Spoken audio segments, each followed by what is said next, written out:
के लिए सबने एक बार मातेश्वरी के नाम का एक जय घोष, एक जयकारा, जिनकी अपार कृपा से आज हम सबको ये महामाया के दरबार में अपनी अपनी हाजिरी लगाने का सौभाग्य प्राप्त हुआ है।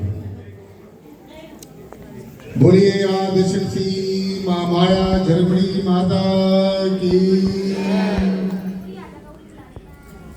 बोलो सद्गुरु भगवान की।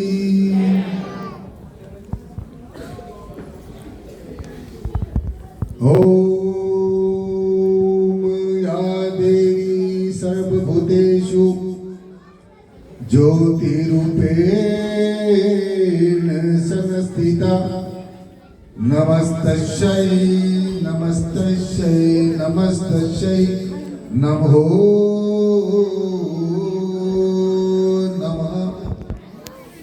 सर्वमंगले मांगल्ये शिवे सर्वार्थ साधिके, शरण्यं त्र्यंबके गौरी नारायणी नमस्तुते नमस्तुते नमस्तुते।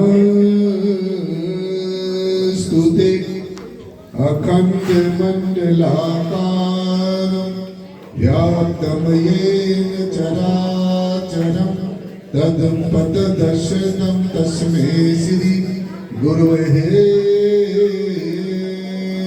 नमः। ओम गुरुर्ब्रह्मा गुरुर्विष्णु गुरुर्देवो महेश्वरा, गुरुर् साक्षात् परं ब्रह्म तस्मै श्री गुरवे नमः। सासंग जी, आज बहुत खुशी का दिन है। 2025 जो है वो उसको हमने बाय बाय कर दिया है और 2026 का आज हम वेलकम कर रहे हैं, इसमें हमने प्रवेश किया है। तो सबको 2026 जो शुरू हुआ है इसकी बहुत बहुत शुभ आशीष और बहुत बहुत मंगल कामनाएं। महामाया आशक्ति कि आपके ऊपर सबके ऊपर ऐसे ही अपार बख्शिश होती रहे। सो आज हम मातेश्वरी के दरबार में ये महिमा सुनने और सुनाने के लिए यहाँ पर एकत्रित हुए हैं।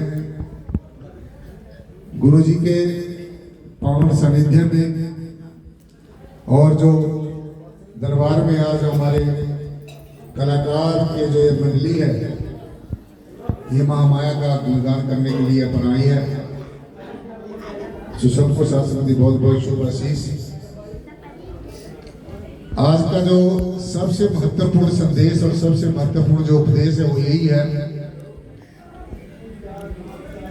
कि हम इस मनुष्य का जो जीवन हमें 84 लाख जन्मों के बाद जो मिला है, ये गोल्डन अपॉर्चुनिटी मिली है, इसका हमारा सबसे पहला और सबसे अंतिम उद्देश्य भगवत प्राप्ति है।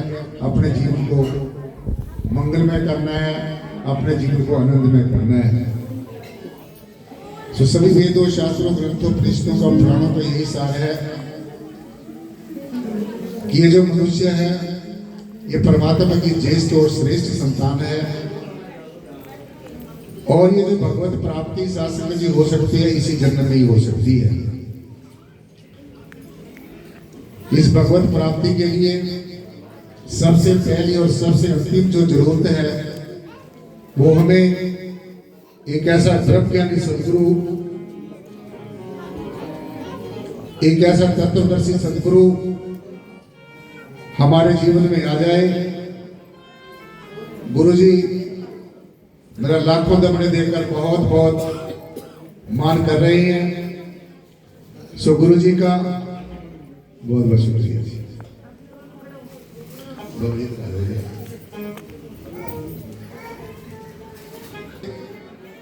चरणों में शासक जी मुझे आने का बार बार सौभाग्य प्राप्त होता है और मैं गुरु जी का बहुत बहुत शुक्रिया इनका। चरणों में हमारी ऐसी हाजिरी लगती रहे, ऐसे ही इनका हमें दया भरा हाथ मिलता रहे, क्योंकि जिस पे सतगुरु की कृपा हो जाती है उसके ऊपर सभी देवी देवता ब्रह्म विष्णु महेश इस अखिल ब्रह्मांड में जितनी भी दिव्य शक्तियां वो सारी मेहरबान हो जाती हैं। जहाँ पे कृपा सतगुरु की हुई इस पे कृपा करे हर कोई। सो सभी वेदों शास्त्रों ग्रंथों उपनिषदों पुराणों महापुराणों का सार है कि परमात्मा कोई व्यक्ति नहीं है, परमात्मा एक हस्ती है, परमात्मा एक शक्ति है, परमात्मा एक एग्जिस्टेंस है, परमात्मा एक है पना है, परमात्मा एक परम मौन सत्ता है, परमात्मा एक परम शून्य सत्ता है, परमात्मा सर्वव्यापी है और सबसे न्यारा है। परमेश्वर की कोई भाषा नहीं है, परमात्मा की कोई परिभाषा नहीं है। जैसा हम परमात्मा को मान लेते हैं परमात्मा वैसा ही है। और इसी समय यहीं पर इसी क्षण हम परमेश्वर को मिल सकते हैं, परमात्मा के हम दर्शन दीदार कर सकते हैं।